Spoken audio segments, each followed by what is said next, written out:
Korban yang selamat dalam peristiwa berdarah di Stadion Kanjuruhan Malang, Jawa Timur tentunya tidak hanya Dadang dan Eko saja. Kedua orang ini mungkin hanya sebagian kecil dari jumlah Aremania yang selamat. Lain lagi dengan kisah yang dialami Elmiati. Dirinya selamat dalam peristiwa naas itu. Namun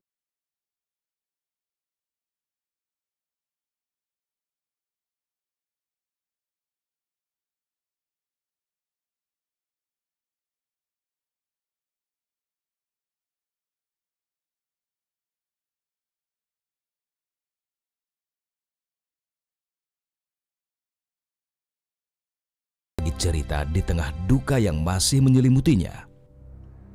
Ya, sebelumnya kami mengucapkan turut berduka cita untuk keluarga dari Mbak Elmi. Terima kasih juga sudah mau bergabung bersama Fakta TV One. Mbak Elmi, sebetulnya yang ingin kita tahu pada saat kejadian itu sebenarnya apa ceritanya dari apa yang disaksikan oleh Mbak Elmi pada saat itu?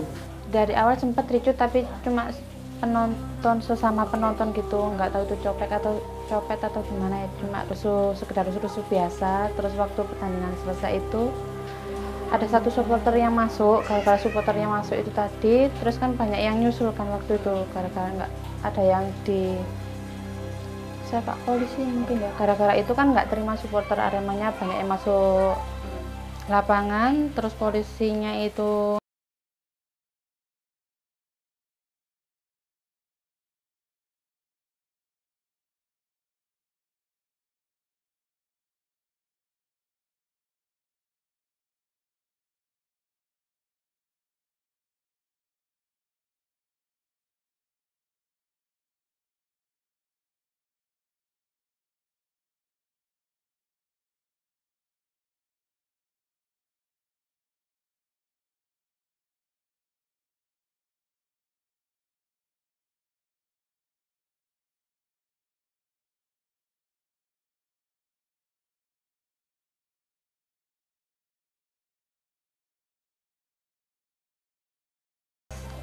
dari situ tuh kerasa suami saya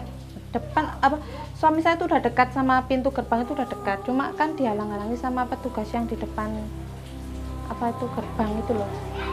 Sedangkan yang penonton yang di belakang tadi itu saling dorong-dorong mau keluar, karena kedorong-kedorong langsung bisa, nggak tahu itu suami saya hidup atau udah selamat dari gerbang, saya nggak tahu. Anak posisi di mana, Mbak? Digendong suami. Iya, digendong suami. Pada saat itu Mbak berusaha untuk cari jalur keluar atau nyari keberadaan suami dan anak terlebih dahulu? Jalur keluar sama keberadaan suami, kan posisi saya pegangan itu, ada pegangan kan itu pun saya udah kedesak-desak, udah nafas juga saya juga sulit waktu itu. Apa yang Mbak lihat di situ selain mungkin desak-desakan? Ya banyak orang yang minta tolong, banyak yang udah ratul mau turun saya udah nggak bisa nafas, cuma kayak gitu-gitu loh Mbak, udah banyak yang udah yang keluar bisa juga waktu itu di situ, yang bawah tapi banyak yang ketinjak-injak juga.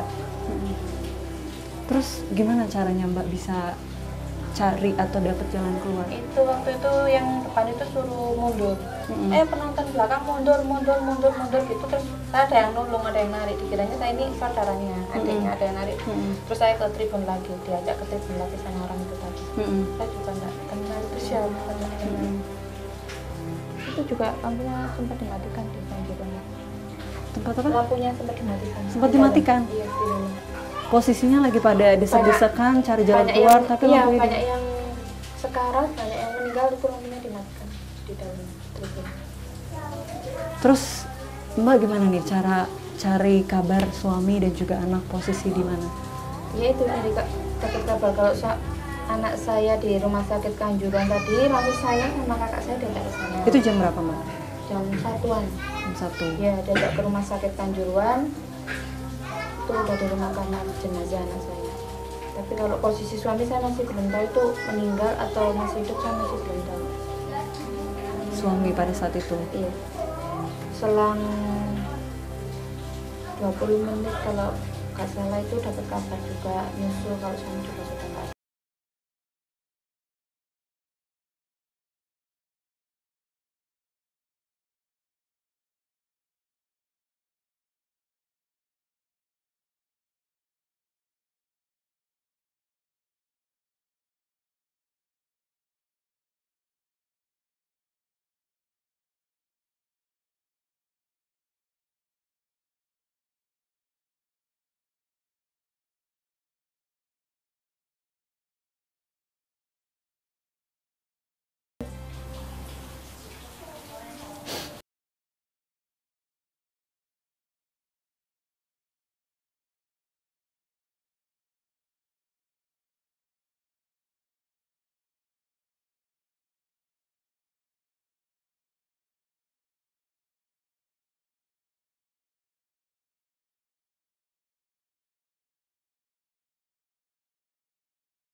saat kekisruhan terjadi.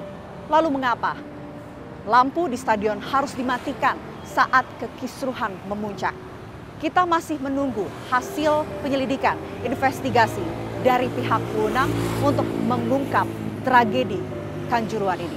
Saksikan terus Fakta setiap Senin pukul 20 hanya di TV One.